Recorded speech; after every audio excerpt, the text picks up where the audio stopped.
This is kind of a follow-up about mediumship and psychic and the difference between the two. Mediumship actually receives its information from a departed one, a person who's in spirit, and that's a wonderful gift to have. And a psychic actually perceives things.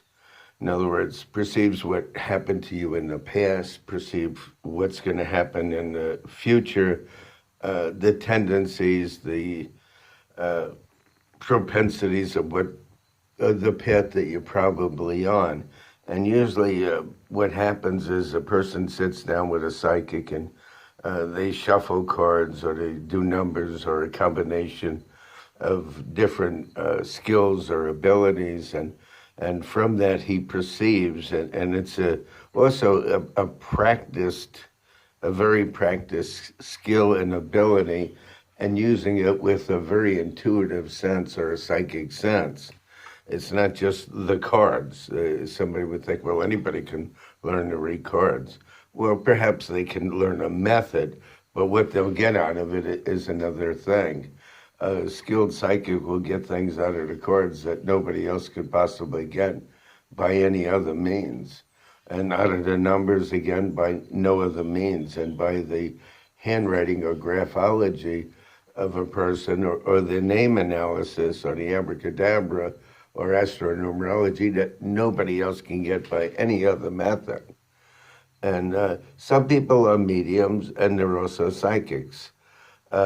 We used to stand on a stage years ago, and I would just ask somebody a couple of numbers, and I would tell them what they're thinking just by them just giving me two numbers, and I would get into what was going to come about as a result of the numbers they gave me. Actually, they gave me what numbers were in their mind. It's subconscious numbers, and subconsciously people know what's going to happen to them. It's just that they're not aware of it consciously. And also, we used to stand on a stage as somebody their birthday, and because we were trained numerologists, we would go into the cycle that they were in and perceive what we felt was going to happen to them. And most of the readings that I did were very predictive. I predicted the past, I predicted the now, and I predicted the future. So it really was about the person who's sitting with you. Generally, it was sitting most of the time, but we did it on stage too. I could just have a deck of cards in my hand, plain, ordinary playing cards,